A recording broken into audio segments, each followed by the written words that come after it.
लिहिणारे महात्मा ज्योतिराव फुले होते.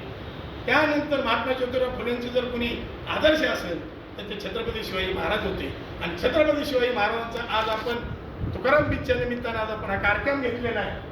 छत्रपतींचं जर कोणी आदर्श होतं, सांप्रदायिक गुरु असतील तर ते छत्रपती संत तुकाराम महाराज होते. आणि संत तुकाराम महाराजांच्या जर आपण देऊला गेलो, त्यांच्या असणाऱ्या समाजाच्या शेजारी गौतम बुद्धाची एक छोटीशी लेणी आहे. त्यांनी त्यांनाही गुरुस्थानी मानलं होतं. म्हणून डॉक्टर बाबासाहेब आंबेडकरांनी सुद्धा या सगळी संकल्पना राज्यघटनेत उतरवली. काय चाललंय राज्यघटनेचं? आपण सगळ्यांनी किती मोर्चे काढले? 58 मोर्चे कोणते सत्ता आपण काढले. काय मिळालं आपल्याला? 15/5ची घटना दुरुस्ती आपली होऊ शकली नाही. आज राज्यामध्ये आणि केंद्रामध्ये एकत्रीकरण आहे. का 15/5ची घटना दुरुस्ती झाली नाही? मी म्हणतो मला गरज नाही, बरोबर पाहून गरज, बापू तुम्हाला गरज नाही, झालं तुम्हाला नाही, तुम्हाला गरज नाही. पण आपल्या सुद्धा काही देशमुख असतील, पाटील असतील, मराठा असतील, रोजगार हमीच्या योजनेला जात आहे. त्यांना तो लाभ मिळला पाहिजे, त्यांचा तो हक्क आहे.